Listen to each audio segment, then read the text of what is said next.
All right, so all this talk brings us back to what's going on here at home and inflation and what's happening. Susan Ox was just here talking about how we are just pumping money into this economy to help us, to help them, to help just about everybody under the sun. And in the interim, gold is flying through the roof. So I'm so glad that Lori McClenahan is here with us, President and CEO of St. Elias Mines. You were on Varney and Company yesterday, talking about your mines and your business, but I'm thrilled that you're here to talk about gold. And Stuart tried to corner you yesterday to say, gold's going to fall. And you were like, no way, no how. No. It's not, is it? It's not, and it is just very, very easy to understand. There's a lot of different reasons right now, and I think most people are aware of those, why gold is up. And they range from the pure fundamentals, supply, demand, the printing of the fiat money, the excessive printing of that. Political unrest, you name it. There's a bunch of reasons under why gold has gone up and stayed strong over a long period of time, not just up and down in a rally. And all of those reasons, every single one of them, not one of them is going away anytime soon, so gold's going to stay up there and strong. Now, do you worry about how the ETFs of the world and all these other creative funds have really played with the price of gold? I do. I totally do. And a good example of that is if gold just traded purely on the fundamentals, like supply and demand, right, without all the derivatives around it, it would be probably a lot higher.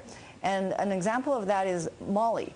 Now, molybdenum never really traded with the derivatives going around it or worked around it. It was just pure supply and demand. The minute they put those derivatives on the moly, yeah, it fell.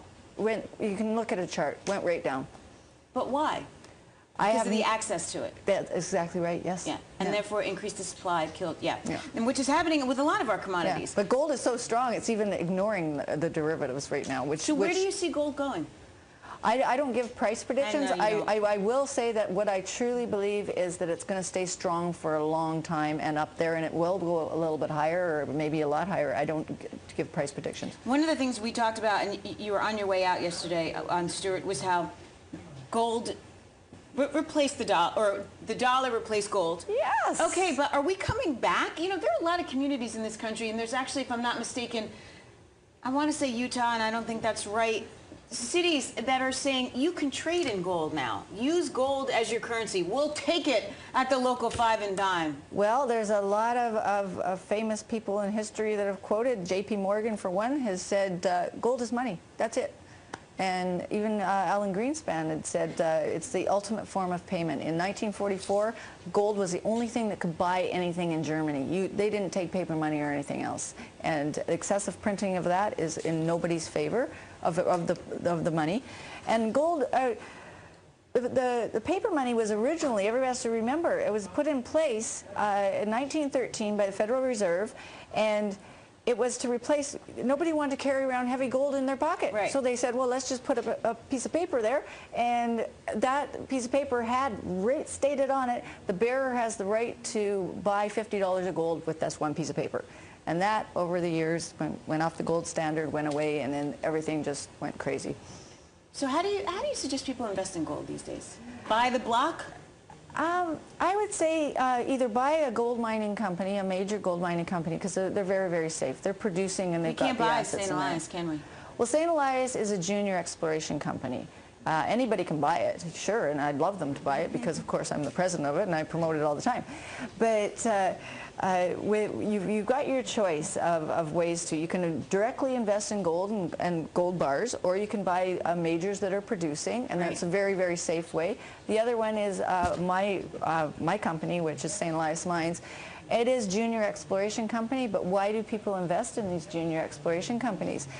Because they are a little bit more risky and they're speculative or whatnot. But bigger upside. But yeah, exactly. And quite frankly, people are attracted to the penny stocks because you get a 10-bagger a lot more easier than you could on a barrack. So, okay, as you sit on your perch in Vancouver, British Columbia, and you look down at this quite messed up United States of America, what do you think?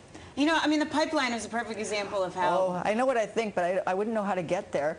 And what I would say is that what do your compadres think? I would love to see everything go back to the gold standard, because really the economic situation in the United States, lots of reasons that happened, but the printing of the money made it even worse. And this is the only time in history. Printing of the money in the United States. Yes, and Europe and everywhere. But this is the only time in history where most every country in the whole world is printing excessive paper money. Scary, isn't it? It's really scary. Like, we did have it in the past, and history does repeat itself. For instance, after the wars, Germany and the United States, they printed money to get out of the war debt or whatnot. But this is the first time ever that every country is doing it in the whole world. But here's the thing. I think Canada has fared much better than we have. Oh, we have. Your banking system is stronger, and it was stronger from the get-go. Yeah, and our credit, our credit terms were a lot more stringent. Yes, we did. Right. We didn't do what the United States did. And you've held on. Do you think that's why? Because you kept basically to your strict, stringent rules, and that was one of the things. Out with yes. Clinton. Yeah, it was one of the things. It was we stuck to our stringent banking rules and our credit rules, but also we are commodity-based country as well, so that's helped us a lot. Canada. Yeah. Yes, you're absolutely right about that. Lori, I'm so glad you stayed and you came back. Lori McClenahan, President, CEO, St. Elias Mines. What's the ticker? SLI. It's Sly. Isn't that cool? That is pretty cool. I like it. It is. It is a penny stock, as you said, so therefore there is certainly more risk to it. But I love getting your insights on this. Thank you very much. Thank you. Okay. Safe trip home. All right, speaking of